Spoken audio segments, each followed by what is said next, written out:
minus 9 minutes and holding. The ascent team has been on console since 7 this morning and is led by Flight Director Richard Jones, overseeing his third launch today.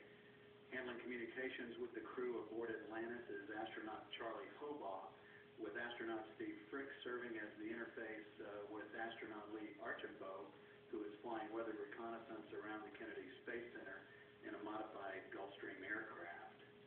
The flight control team is monitoring all systems aboard the space shuttle, along with the launch team there at the Kennedy Space Center, and has just notified the flight director that they're all ready to support the 32nd launch of Atlantis this afternoon.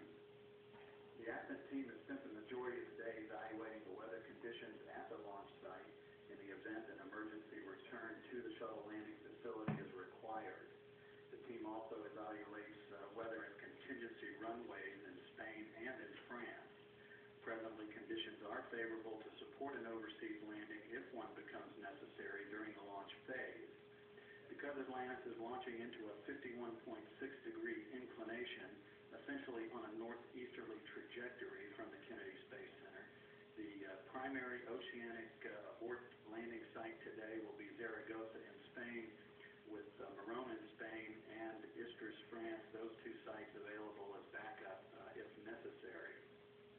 Once Atlantis lifts off and clears the launch tower on its onboard guidance system, will maneuver the orbiter to a heads-down position, putting it on the proper course and trajectory to achieve the desired orbit. At main engine cutoff, Atlantis will be in a 136 by 36 statute-mile orbit. About 30 minutes later, that orbit will be refined using the twin orbital maneuvering system engines, placing the orbiter in a 141 by 98 statute-mile altitude for on-orbit operations. The launch actually serves as the first in a series of rendezvous burns designed to allow Atlantis to catch up with the International Space Station. Docking is scheduled just before 10:30 Eastern Time Sunday morning. At launch time, the space station, at an altitude of 220 statute miles, will be located above